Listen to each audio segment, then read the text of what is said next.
We are now in the topic about interview and interrogation. So there is a philosophy of interrogation as posted therein. It says that the right officer asking the right questions in the right manner at the right time and in the right place will get the right answer. Yeah. So it is very clear that when you are a police officer asking a question, not only asking a question, but of course it is a right questions, because there are questions that it seems it intimidate. There are questions that pinapahiya ka. May tanong na misleading yung tanong.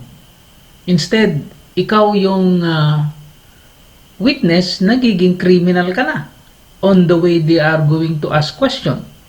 But in here, if you are a right officer or a good officer, you must know by heart the philosophy of interview and interrogation. Diba? So if these questions you have right manner, you have all the right time, right place, you will get the right answer. So if you observe the pictures, no, of a person, so anong na-observe nyo? Di ba nahati, ano?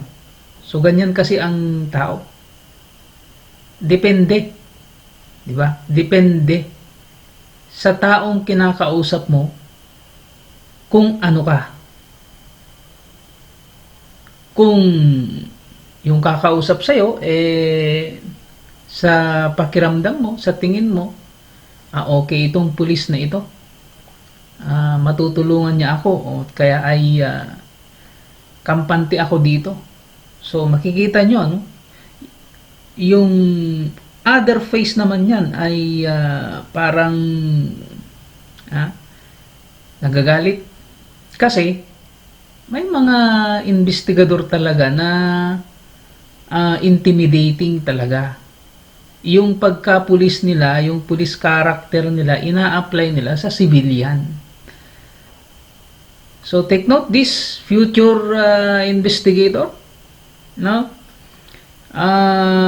The Declaration of Policy of the Republic Act 8551 is stating therein that the police officer, they are national in scope, but their character is still a civilian. So wag niyo kalilimutan yan, ano? Yung pagka-police character mo, yung training mo, ina-apply mo lang sa kapwa mo police, wag mong i-apply sa civilian. Kasi ang dapat na ugali ng police ay dapat civilian in character. Ibig sabihin yan, police ka, pero yung ugali mo, dapat maginoo ka pa rin, dapat magalang ka pa rin.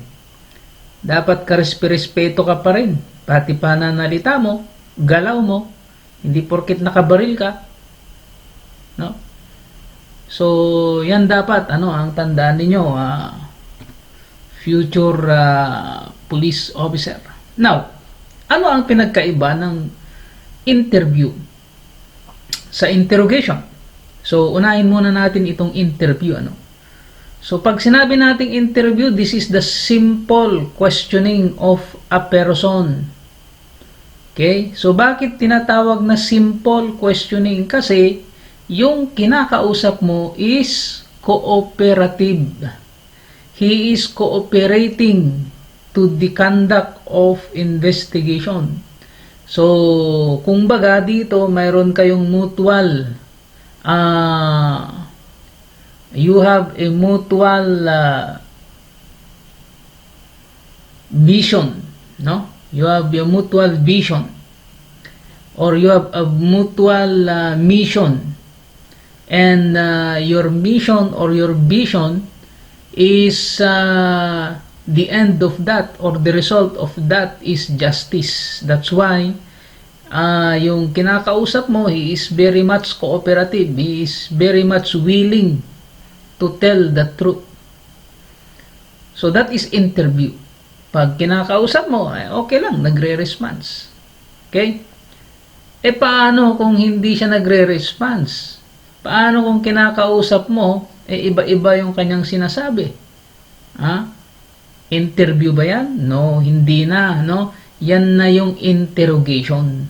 You must now apply the principle of interrogation. So later on, after discussing interview, so meron tayong types of interview na ginagamit ng ating kapulisan. Usually ito, dalawa yung general types of interview.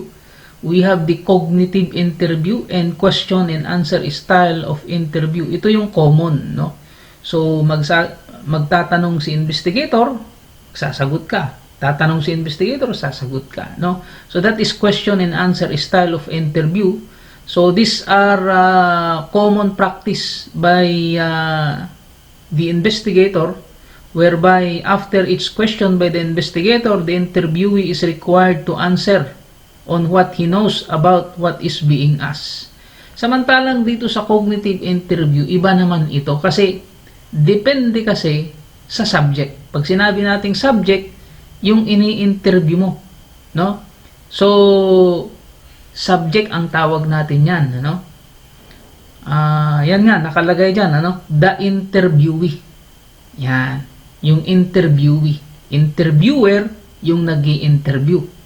So this cognitive interview is a form or technique in the conduct of interview upon willing and cooperative witnesses, where they are given the full opportunity to narrate their account without any intervention o kaya ay interruption. Kasi may mga ganyan, yung kapag ang tinanong mo, kinumusta mo lang, siya na ang nagkwento, di ba?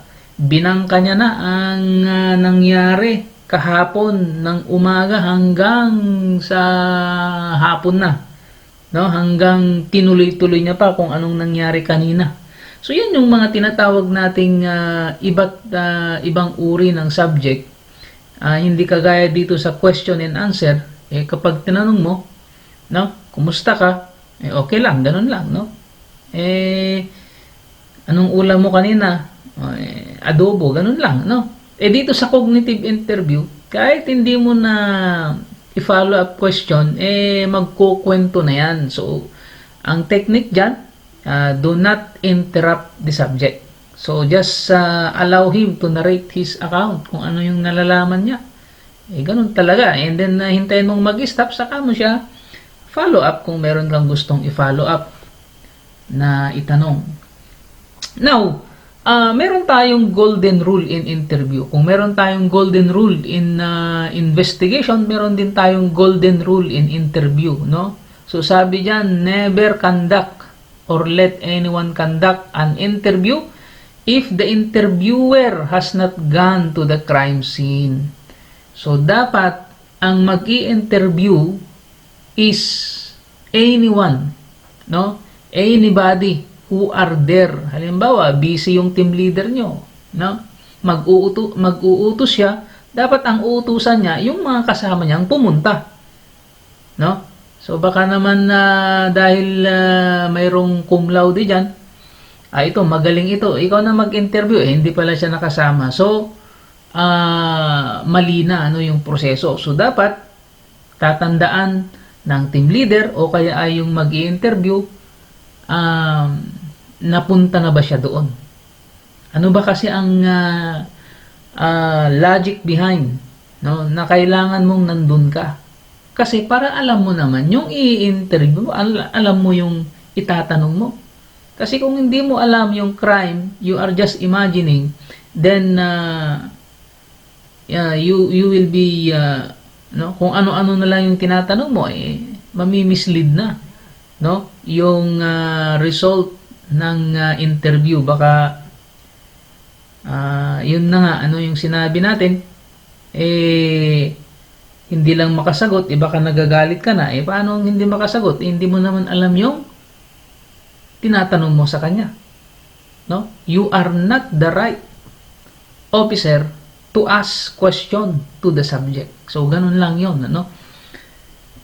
And then, meron tayong qualities of a good interviewer. So, kailangan meron ka nito, no? Kung ikaw yung mag-conduct ng interview. So, first is rapport. Huwag niyong kalilimutan ito, ano? Lumalabas din ito sa board exam. Ano ba ang rapport? So, pag sinabi nating rapport, this is the relationship between the interviewer and the interviewee, no? So, yung interviewee, yan yung subject, ano? Pag sinabi nating subject, yung tao na i-interview mo. So, ikaw yung interviewer na investigador, interviewee, o kaya ay subject naman yung tao na tatanungin mo. Yan. So, itong rapport na ito, gagawin ito ni investigador. So, makikipagkaibigan siya, no? Dapat hindi aloof ang yung interviewee sa interviewer sa police.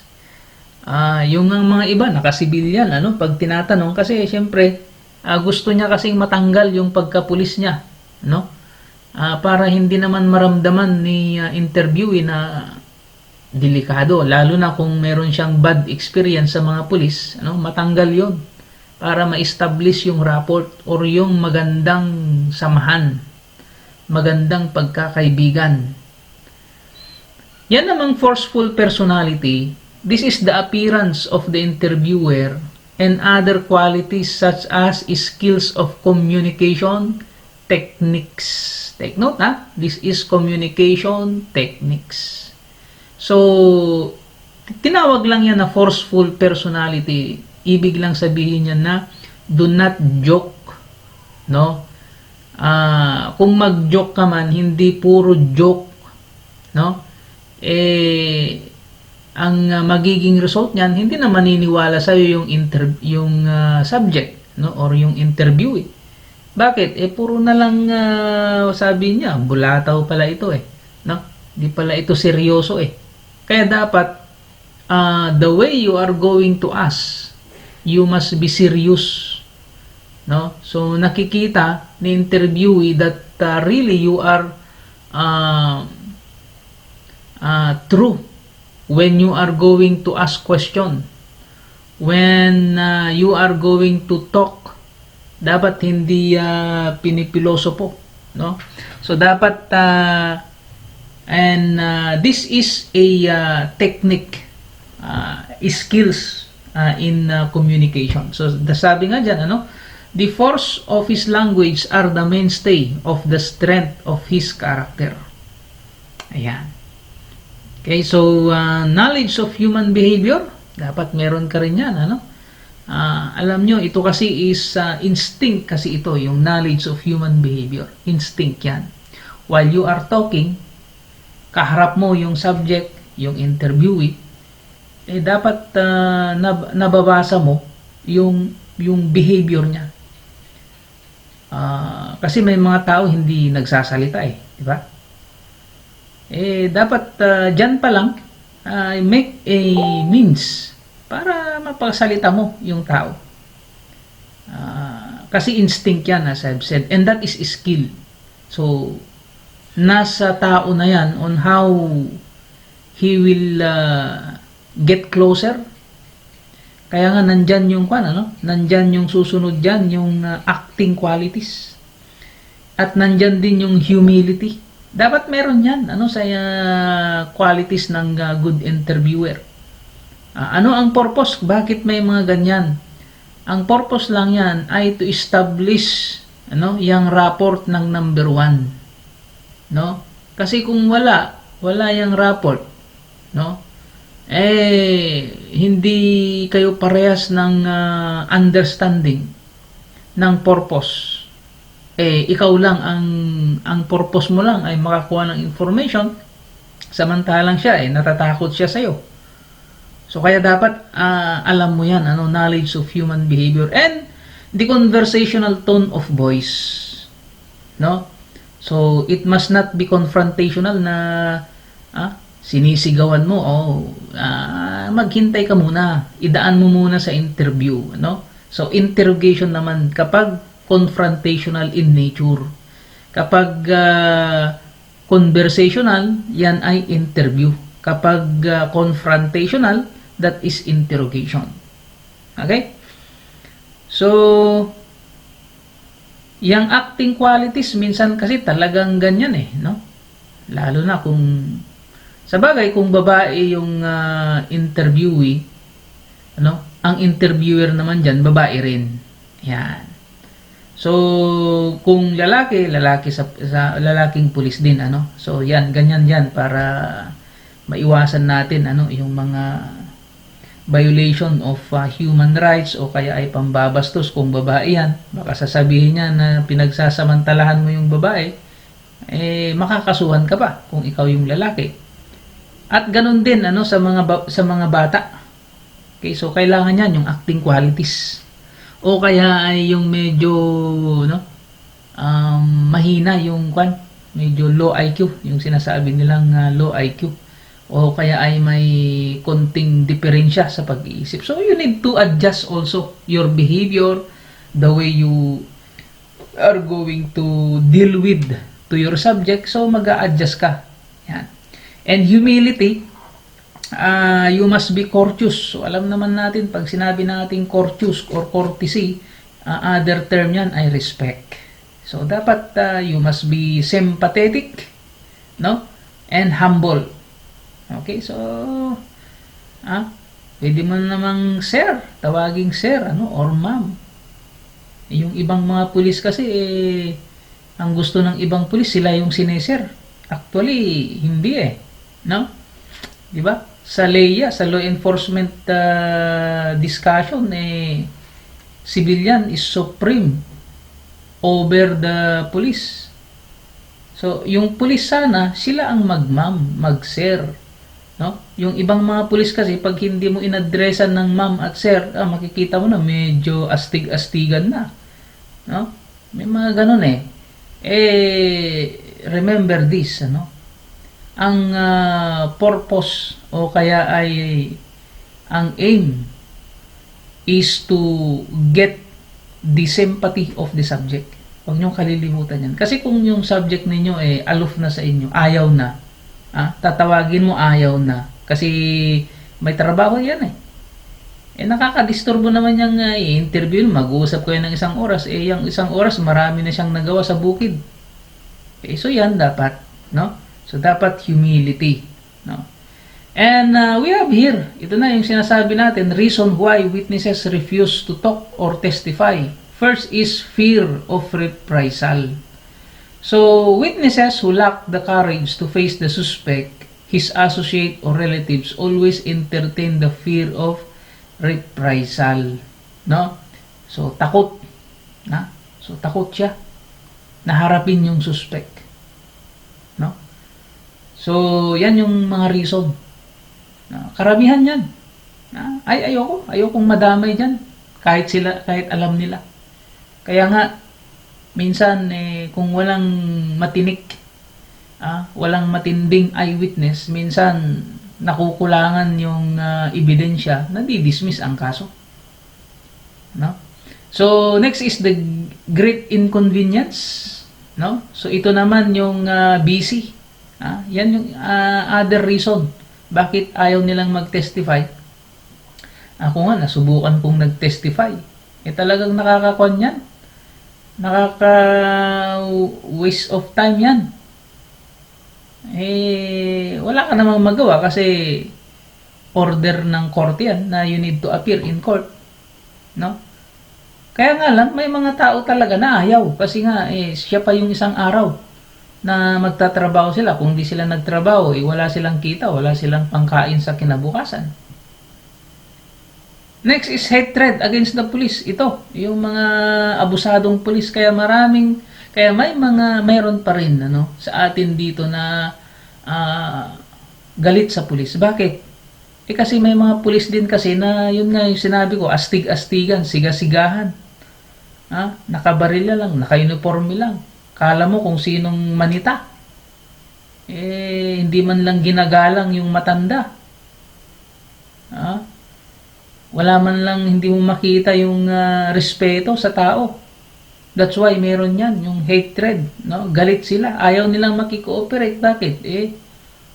Abusado o kaya ay corrupt naman kayo.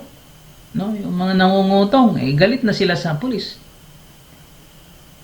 Bias of the witness, maybe. Ayaw nilang mag-testify kasi kaibigan nila. Kahit na interview mo yan, ayaw nilang magsabi ng totoo. Ayaw nilang makikooperate, Kaya ayaw nilang magsabi kasi kaibigan naman nila yung, halimbawa, yung gumawa ng krimen. Avoidance of publicity. Lalo na kung yung witness, ang na-witnessan niya ay ang mga celebrity. Yung kagaya nangyari kay Jake Cuenca. Alam nyo ba yun? Halimbawa, may nakakita.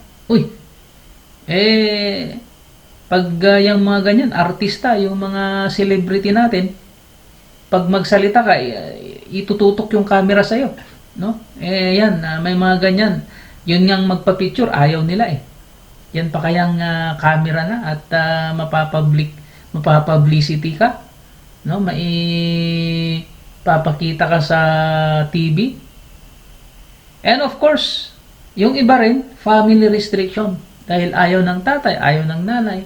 Sabihin ng tatay, ba't ka nakikialam dyan? Pinapagalitan, ba't ka kasi nandun? Yan, minsan yan yung mga dahilan kung bakit yung mga witness ay ayaw nilang mag-testify. And we have also the stages of handling the interview. So kailangan ito, alam ito ng investigador. Trabaho ito ng investigador. Dapat yan talaga preparation o kaya ay planning. Sabi ko nga, lahat ng gagawin ng pulis dapat nakaplano. May plano yan. At kahit hindi pulis, lahat tayo. Lahat ng ginagawa natin, nakaplano. Sabi ko nga, magsabi nga kayo ng gagawin natin na walang plano. Yun yung sinasabi natin na pumunta sa lugar na nagpicnic. Sabi nila, mas maganda yung ganito, hindi nakaplano. Pero actually, nakaplano yun matagal na. Di ba? Sana ganito, punta tayo doon. Hindi nangyari. Tapos nangyari. So kaya minsan may nagsasabi na mas maganda pala yung hindi plano kasi nangyayari kaysa yung plano tayo ng plano. So ito kasi mas maganda na kung ikaw na pulis ay meron ka nito, preparation o kaya ay planning. Yun yung sinabi natin because mapaghandaan mo ano yung itatanong mo, mapaghandaan mo yung kaso, kung yan ay suspect, kung yan ay witness, kung yan ay si biktima, mapaghandaan mo kung ano yung itatanong mo sa kanila. Kasi iba't ibang subject, iba't ibang klaseng tanong din ang gagawin mo. Take note for this, hindi dahil siya yung suspect, interrogate mo na kagad-agad. No. Hindi dahil siya yung witness, interview din. Hindi. Hindi nadadala. Kaya nga lang, minsan kasi karamihan sa mga suspect, karamihan sa kanila, hindi sila nagsasabi kasi ng totoo Reluctant, Kaya dinadaan nila sa interrogation. Pero paano kung ganito? Yung subject mo, the interviewee is cooperative even though he is the suspect. Siya yung gumawa ng krimen pero nakikikooperate. I-interrogate mo ba? Interview ang i-apply mo. Bakit? Nakikikooperate Hindi na kailangang sigawan mo para magsalita alam mo naman, nakikita mo naman, no? Cooperative naman. Ayan. Ganun din. Kabaliktaran sa kung yung witness hindi rin siya nakiki-cooperate. Marami nang nakaturo sa kanya na sir, yan yung nakakita. Yan yung nagkukwento, nakita niya. Tapos hindi siya nakiki-cooperate. So anong i-apply mo? Interview? No, you will apply interrogation. Yeah. After that, and then naka-prepare ka na, nakaplano ka na, meron ka ng mga guide kung ano yung itatanong mo, ano yung gagawin mo. Next is approach. So, pag sinabi nating approach, the investigator must carefully select his kind of approach. Kung paano mo lapitan, paano yung unang entrada mo na magsalita. No? So, this may be a single kind. Kwan ka naman, no? Mabait ka naman, no? Diskarte na yan. That is a technique kasi Technique yan ni investigador.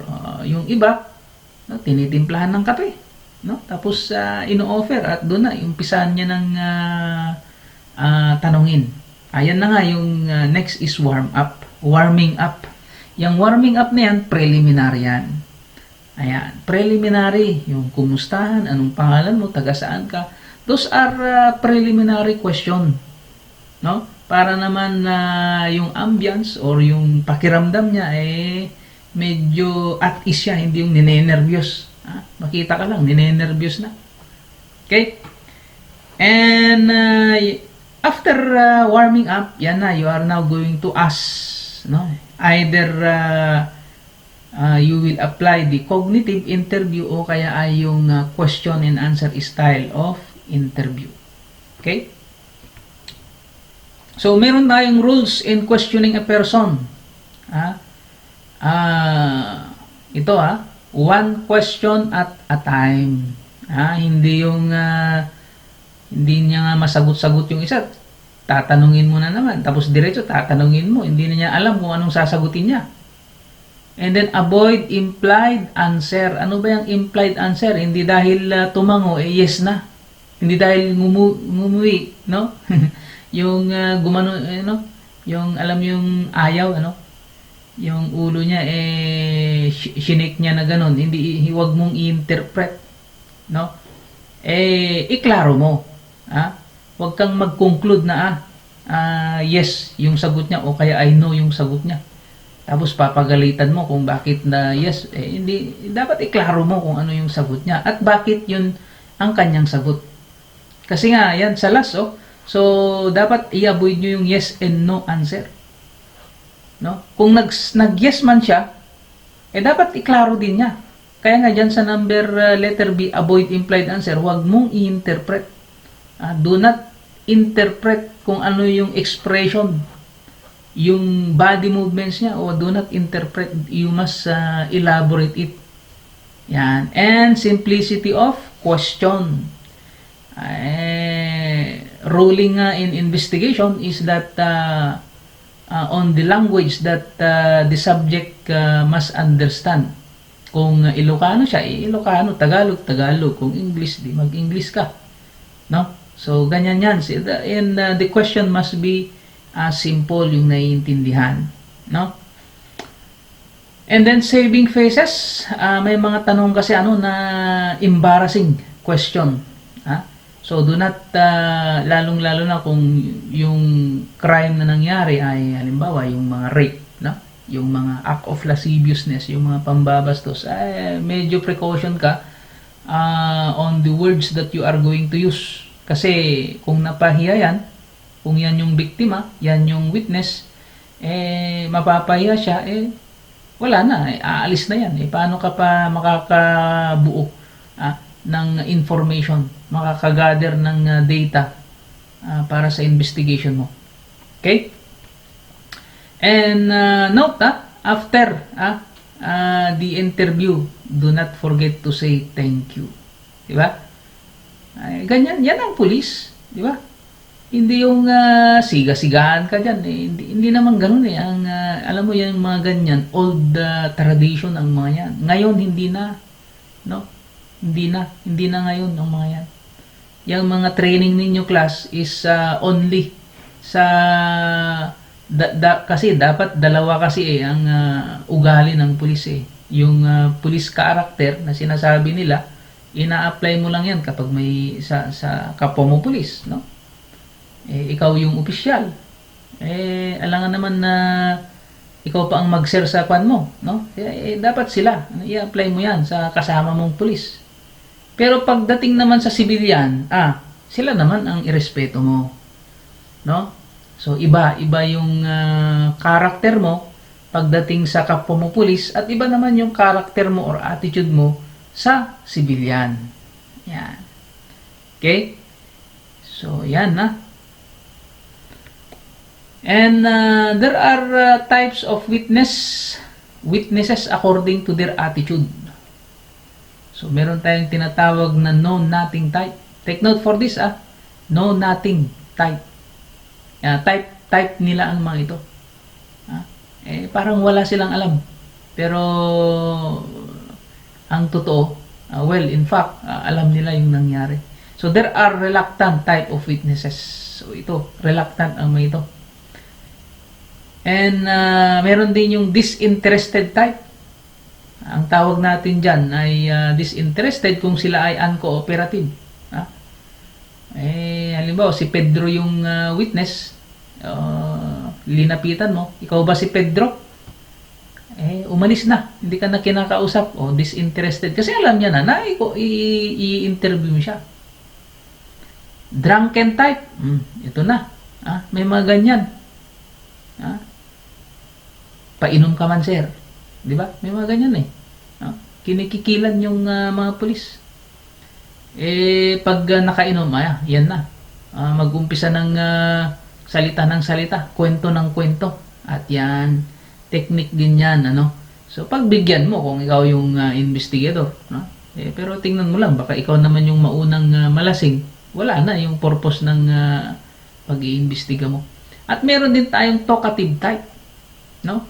But take note for this, yung mga madaldal, yan yung prone to exaggeration. Dinadagdagan yung information, kaya dapat mayroon kang secondary source of information. So siya yung primary, dapat may mga secondary. Kasi talkative nga eh. Okay? Salita ng salita. Hindi naman totoo yung iba. Kung may mga ganyan, may mga talkative, may mga disinterested, meron din tayong honest. Yan, witness.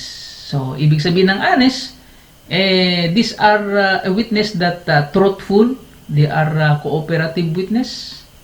Okay? At kung may honest, meron sing deceitful witness. Nangluloko, nanlilin lang. Mga sinungaling na witness ang mga ito. Kahit hindi naman nila nakita, sinasabi nila, alam nila. So, deceitful witness ang mga yan. They are liar type of witnesses. And we have also the timid witness, yung mahiyain. Yan. So, marami yan, no? Mga mahiyain, lalo na sa baryo, di ba? Siyempre, hindi naman tayo, lalong-lalo na kung may camera, may mga reporter, medyo nahihiya tayo dyan. So, timid ang mga yan. And also the refusal to talk witness, yung hindi nagsasalita, ito daw yung most difficult type of witness according to their attitude. So, refusal to talk nga hindi nagsasalita, kahit kinakausap mo, ayaw nang magsalita, mahirap nga talaga yan. Paano mo malalaman yung kung anong nangyari? Ayaw nga niyang magsalita. So, diskarte na yan. May factor kasi, may dahilan kung bakit ayaw niyang magsalita. Maaaring na-trauma siya, na-shock, takot. So, yun yung mga dahilan bakit may mga ganyan. Okay? So, dito na tayo sa interrogation, but I think we will discuss this next meeting natin, itong interrogation. So, don't forget to subscribe and like and share our discussion or our YouTube channel.